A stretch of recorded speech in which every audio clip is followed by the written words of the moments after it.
Ukraine's security service drones struck 2 Russian ammunition depots in the settlement of Bilokurakyne, located in the temporarily occupied part of Luhansk region. Security Service press service reported the attack, noting this town is situated on a key railway line used to deliver ammunition from Russia to the front line, including in the Pokrovsk direction. According to preliminary data, the drones hit the depots at least 7 times, sparking a fire that was also confirmed by FIRMS, the international service that tracks fires worldwide in real time. The security service stressed that the strike is meant to degrade the Russian offensive capabilities. The security service continues systematic strikes deep in enemy rear areas to weaken the offensive potential of Russia's army at the front. The destruction of enemy ammunition directly supports our soldiers who are bravely holding back Russian assaults. The demilitarization of Russian depots and equipment will continue, the agency emphasized.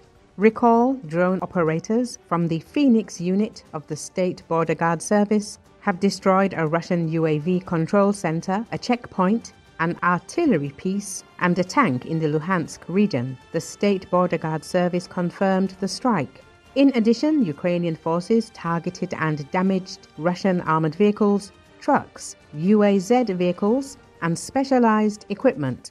Recall, at last week's Alaska summit, Vladimir Putin made full control of Donbas, Ukraine's industrial heartland in the east, a central condition for ending the war. According to sources briefed on the talks, the Russian leader demanded that Ukrainian forces withdraw from Donetsk and Luhansk, the 2 regions that make up Donbas, in exchange for a freeze along the rest of the front line. Volodymyr Zelenski has consistently rejected giving up any territory under Kiev's control, making Donbas one of the defining fault lines of the peace talks. The idea is also deeply unpopular at home. About 75% of Ukrainians oppose formally ceding any land to Russia, according to polling by the Kyiv International Institute of Sociology. Today, Russia holds about 46,570 square kilometers, or roughly 88% of Donbas, including the entirety of Luhansk and about 3/4 of Donetsk. Ukraine continues to hold several key cities and fortified positions in the Donetsk region, defended at the cost of tens of thousands of lives. More than 250,000 civilians remain in the parts of the region still under Ukrainian control.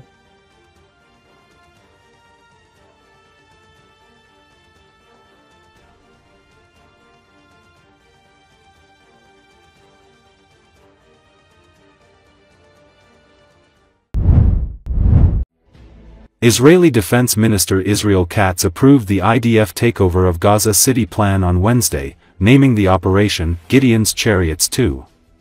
The plan was presented to him by IDF Chief of Staff Lieutenant Gen.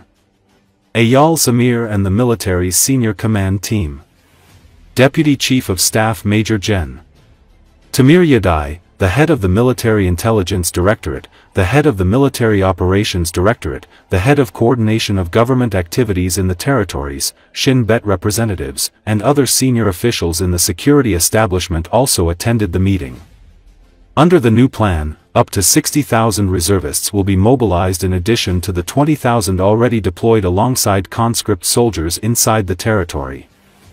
Operation Gideon's Chariots was a major Israeli offensive launched on May 16 to 17, 2025, across the Gaza Strip. Endorsed by Israel's Security Cabinet, its declared aims included dismantling Hamas's military and governance capabilities, liberating Israeli hostages, and gaining control over approximately 3/4 of Gaza. Over the ensuing months, Israeli forces, including air and ground units, conducted intense assaults, seizing key areas and dismantling extensive terror infrastructure, while also displacing civilians towards southern zones. By early August, the operation was being wound down, but core objectives remained unfulfilled. Hamas was not defeated, hostages were not fully released, and mass civilian displacement had yet to materialize as planned.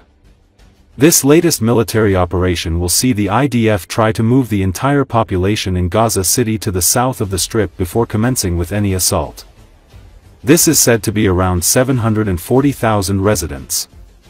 In addition to the reservist call-up, Katz has also approved humanitarian preparations, those civilians set to be displaced. Taking over Gaza City is set to be just the first step in Israel's mission to wipe out Hamas. It is widely understood the plan will continue in every region in the Gaza Strip until it is entirely under Israeli control.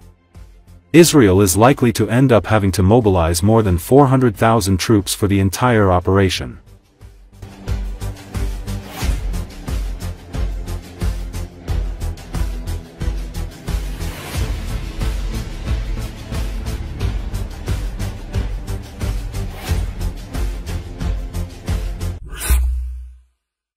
North Korean leader Kim Jong-un condemned South Korean-US military drills and vowed a rapid expansion of his nuclear forces to counter rivals, state media said Tuesday, as he inspected his most advanced warship being fitted with nuclear-capable systems. Kim's visit to the western port of Nampo on Monday came as the South Korean and US militaries kicked off their annual large-scale summertime exercise to bolster readiness against growing North Korean threats. The 11-day Ulchi Freedom Shield, which the Allies describe as defensive, will mobilize 21,000 troops, including 18,000 South Koreans, for computer-simulated command post operations and field training. North Korea has long denounced the Allies' joint drills as invasion rehearsals, and Kim has often used them to justify his own military displays and testing activities aimed at expanding his nuclear weapons program. The Korean peninsula remains in a technical state of war, divided by the demilitarized zone into North Korea and South Korea. While inspecting the warship Cho Hyun, a 5,000-ton class destroyer first unveiled in April, Kim said the Allies' joint military drills show hostility and their supposed will to ignite a war, the North Korean Central News Agency said. He claimed that the exercises have grown more provocative than before by incorporating a nuclear element, requiring the North to respond with proactive and overwhelming countermeasures.